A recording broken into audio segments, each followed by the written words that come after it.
Okay, so a lot of people are talking about a possible Civil War II. The way American politics are going and how angry people are and how the country is just so divided. It's the most divided it's probably been since the Civil War. But I just want to sort of put some reality into that discussion. And so here's the thing is, yes, there's a lot of people that have like big personal gun collections, AR-15s, whatever they have, right?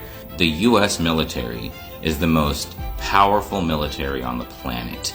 Our military, our National Guard, every single one of those soldiers has an AR-15 and then $800,000 worth of gear. They are all trained consistently. Let me put it this way. If the US military can snipe a terrorist hiding in a hole across the world from a mile up, they sure as hell can get Hillbilly Harry out in his shed with a shotgun and some homemade pipe bombs. And there's also probably a pretty good chance that the punishments for treason in this country will most likely keep the majority of the US soldiers from attempting to join either side and defecting from the military. So they've got tanks, they've got planes, they've got drones, they've got so much technology. They have missiles, they have bombs, they have rockets, they have night vision, they have thermal vision, and they already all have all of this. So even if these bumpkin militias, get together and, try to do a civil war, the military is going to step in and shut that shit down so damn fast. I swear to God,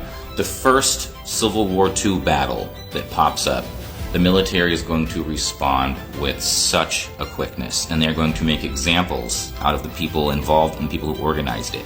And then all that's going to do is it's going to push for even harder gun legislation, which is exactly what these people who want a civil war don't want. So once again, they're fighting against their own interests. And if you think for a second that the US military won't attack its own citizens who are being domestic terrorists, there's a part of the oath of office that says you are sworn to protect this country from all enemies, foreign and domestic. So that means that the president will respond to a direct act of domestic terrorism with the US military. I've said this before, I think we are already in Civil War II. It's just not fought with guns and cannons. It's fought with these little black rectangles right here.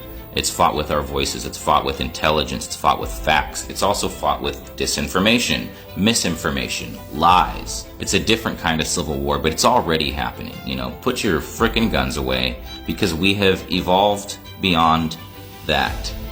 We need to get through this stuff, and just killing people that you don't agree with is not the way to do it. Then you just embarrass our fucking country. So if you want to fight in the war that is actually happening, my suggestion is go out and speak at your local political meetings. Speak out online, make TikTok videos talking about how politics need to be in this country. Put your voice out there. Sacrifice a little bit of anonymity to protect our democracy.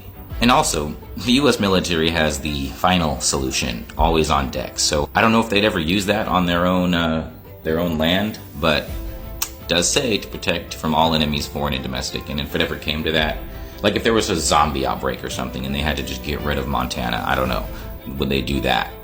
I feel like they would. It's just really ridiculous to think that there's going to be battle formations and that these fucking gravy seals from, chicken coop nowhere are going to be able to compete in any way with the trained United States military.